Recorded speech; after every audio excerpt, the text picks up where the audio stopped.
Today I'm joined by David Ruggiero. David's a highly experienced educational professional with a passion for shaping the minds and hearts of young people.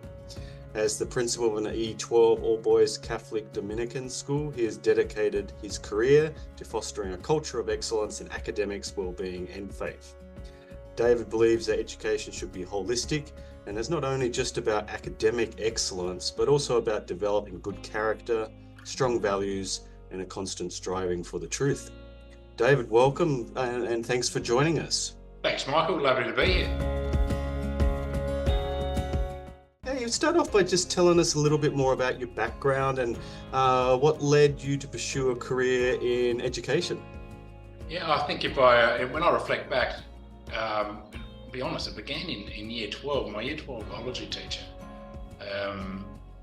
I hadn't really thought of education until I had a gentleman by the name of Alan Priory, who's very well known in Adelaide and retired as deputy now.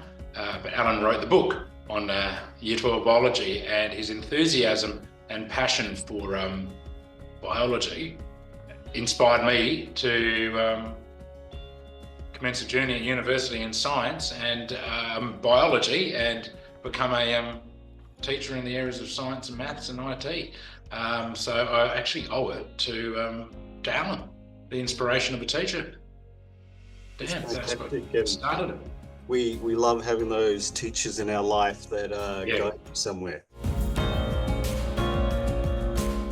I imagine there's some principles that have sort of flown on in your work today. So what values or principles guide your approach to leadership today? Yeah, when I look back over my journey, and I think when you end up in this role, you've been in some respects a jack of all trades, where you've been a head of house or a curriculum leader, and then I was in leadership in a faith formation aspect, and then deputy roles, etc. in so many different schools. I think there's about 7 or 8 different schools I've been in. But when you look through it, it doesn't matter where you work; it's the student within the school. We're all teachers, and at our core is that young person that is in your care. And if you can frame everything around that, and every decision you make is based on how does this better the educational outcome of the young people in the school, then if the answer is that it's going to improve it, then in a lot of respects it's quite an easy process to go through.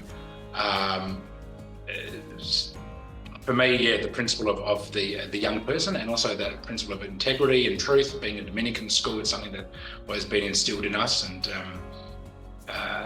that sense of being who you are and being comfortable in that. So we can't all be the same teacher, we can't all be the same leader. Some of us are better at telling jokes in the classroom, others are better at going through information in probably a little bit more structured manner, or whatever it might be, and that also applies to our leadership. No two principles are the same, but coming back to that core belief that you need to know who you are and be happy in being who you are and living that out authentically. And that's for our students, our staff, and our families as well. And for me, it's something I really value as a leader. Be me, be authentic. And I was only having this reflection today with a person who's considering a leadership journey. I said, you get to the end and you realise, just be yourself in it. No one's an expert. Don't overthink things. Ask a lot of people around you for advice. So they're some of the principles that I've worked through, and being true to yourself and true to others, and putting yourself in their shoes. But most importantly, listening. Do a lot of listening. Yeah, Dave, wise words. Let's shift to something a little bit more topical around the rise of AI in education. How do you see that sort of impacting education, and you using it as a leader to leverage your work, or how do you sort of see that moving forward? I used to teach ICT, so I come from a slightly skewed perspective here that I love it. And I think it's got so much to offer, and I don't want us to be caught being the old Luddites and afraid of technology. So it's there. How do we use it and use it effectively? And I've been trying to do a few things even at home. I've got this little thing going with my daughter who's 7, And our bedtime story at night, we have a traditional book, but also we write our own little adventure. So last night, she wanted to write an adventure about these number blocks trying to search for the number 1 billion. So we gave a few little pointers to ChatGPT-4 and got it to create the story, and also some imagery to go with the story. It was amazing, the learning. I thought my daughter is 7, being exposed to a story that she has co-created, and we made changes, and she wasn't happy with some of the images that Dali created as well, so we edited those. It took a lot longer than a normal bedtime story, but the point of it is that we are at the precipice, this new frontier of something, and we need to be highly educated in it, understand it, and utilize it. Coming back to that first thing I was saying, Don, in a way that improves educational outcomes for young people. There's that fear that AI is just going to dumb things down, but it's not if you utilize the tool in a different way of teaching. We just can't teach the way we used to teach. I think that's going to be the challenge. You have to come up with new ways of doing things. What they are, I'm not entirely sure. I don't think anybody really is, but we need to be able to explore it. It'll alter the way we report, the way we give feedback, and we've been experimenting with different uses of chat. Something as simple as uploading a lot of curriculum documents into chat and then getting it to examine assessment tasks and help to differentiate it.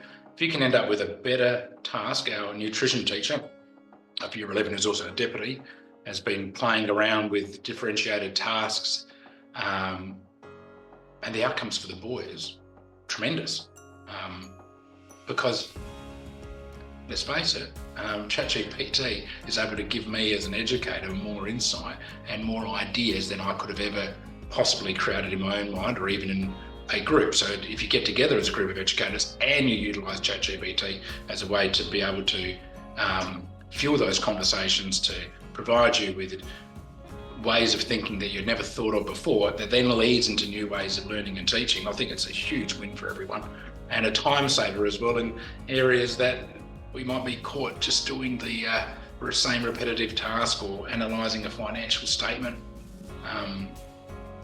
We are on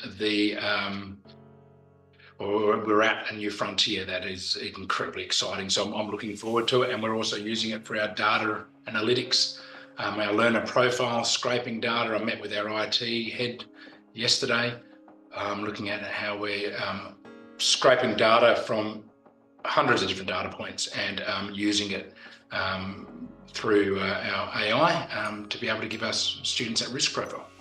And again, it benefits the students. Yeah, fantastic. I like again how you brought that back down to students and their learning. But just talk to me a little bit about the importance you place on leading with values and a mission. Yeah, I think as we're a Dominican Catholic school, set up by the Dominican Friars, been around 800 years, and that sense of mission of who we are as a school. So wherever I've worked, every school has its own values, its own mission, and you need to be true to that. The Dominican mission is one of all learners being able to express themselves by using their God-given gifts in a way that is unique. So whether that's the world's best heart surgeon or the best plumber, whatever it may be, you're doing it in a way that gives glory to yourself and to God by being who you're called to be. So not compromising from our values and mission sets that line in the sand for families and for staff and for students, that there's certain behaviour we won't tolerate.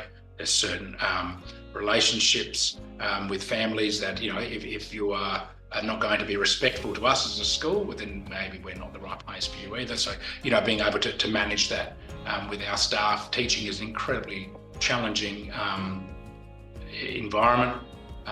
In 2024, with mentioning earlier, the amount of reporting that now occurs, the live reporting, the demands on teachers has changed dramatically. So this sense of mission and partnership and respect of educators and respect of families and respect of young people, and that is part of who we are as a Catholic school. So we will work tirelessly with our staff and our families to make sure that the mission and values of our school is clear and understood. And it gives us a touchstone to move forward from. We've got the 4 pillars of Dominican life: prayer, study, community and service, and we bring everything back to that, and everybody buys into it. And then we all know where we stand. I think that really assists us as a school community. Yeah, Dave, that your passion and obviously the school's passion for mission, very evident. Finally, if you could sort of distill some of your leadership experiences into one piece of advice that you want others to take away, maybe an aspiring leader, a future Dominican leader, what would that one piece of advice be? When I reflect back, and I've been in a number of different leadership roles across schools, I think it's most importantly to believe in yourself, that if you don't believe you are enough, then you need to stop and change that voice in your head to say that you are actually enough. You can do the role. There's unfortunately, a lot of people don't even want to apply for a leadership role. They don't want to have a go at an assistant principal role or a deputy role or apply for a principal's position. No one knows the answers to everything. Everybody's awake at night at some stage at 3 o'clock in the morning thinking about things. That is normal. Everybody has that sense of imposter syndrome. That's normal. We all have the challenges of balancing life and family. You'll make some great decisions. You'll make some decisions that you think, well, okay, that could have gone differently. You'll work with people that you'll get along with and other people you might not. And then how do you mend relationships? It is messy, and leadership is messy and complex, but it's incredibly rewarding. It is, I couldn't imagine doing anything else. It's at the heart of who I am. I feel like it's what brings me to life. So don't be afraid of it. Don't be afraid to put your hand up for that role that you see advertised in the school, whether it's a head of house or a curriculum leader. Yes, your first year might be a real struggle, but there's people around you to support you.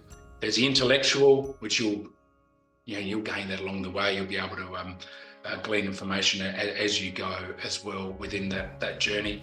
But we can all study, we can all learn, but there's nothing like doing it. And being formed and having mentors and asking people advice. I think the number one thing is to ask more questions, and don't just rely on the voice in your head, but speak to people who, they don't have to be principals as well. They don't have to be, they can just be a colleague. They can be someone outside of education. Sometimes I think with education, we can become a little bit insular, but having a chat to your mate who's the accountant or your friend who's working as a tradie, whatever it might be, running things past them, obviously within confidentiality bounds, but sounding boards are critical. So that's the advice I'd have. Yeah, David, thank you very much for joining us on Voices of Change. Some really, really important advice and ideas there for us. Lovely to be here. Thank you so much, Michael, and wish you all the very best.